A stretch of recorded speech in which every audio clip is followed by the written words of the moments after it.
Paul in Woodinville, Washington. Hey, Paul. Hey, Tom. I wanted to say that I was born and raised in Detroit, and it occurred to me something, I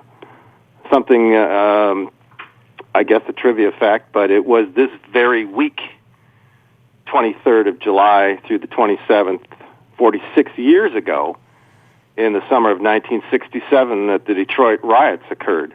That was 67? Yeah. Huh. Okay.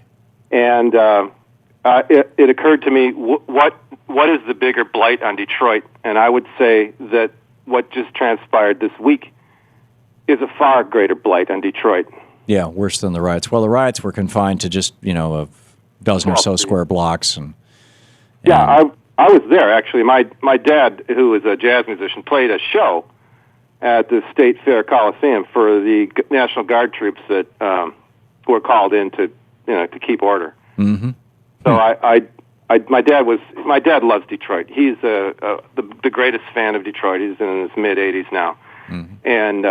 And I was raised with the notion and the belief that Detroit was a great city. And you know what? I have to say, when I heard the words of Rick Snyder, and by the way, Rick Snyder and I are about the same age, he said that Detroit... The Republican governor of Michigan.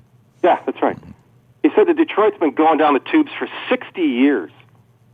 So apparently he has a different idea about Detroit than I was raised. So what he really thinks is that Detroit has been going down the tubes since before he or I was born. Yeah.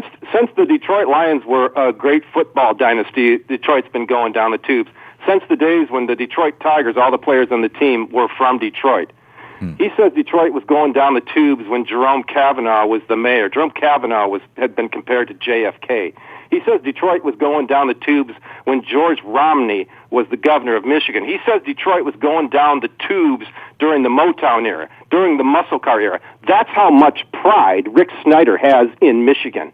And he's the governor. Why would a guy run for governor of Michigan who has such an ill opinion of its one and only major and greatest city?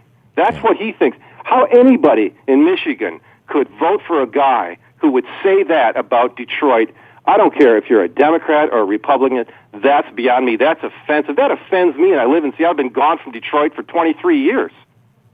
And it offends you. Yeah, I share your offendedness, Paul. Thank you for the call, and thanks for listening to KBCS.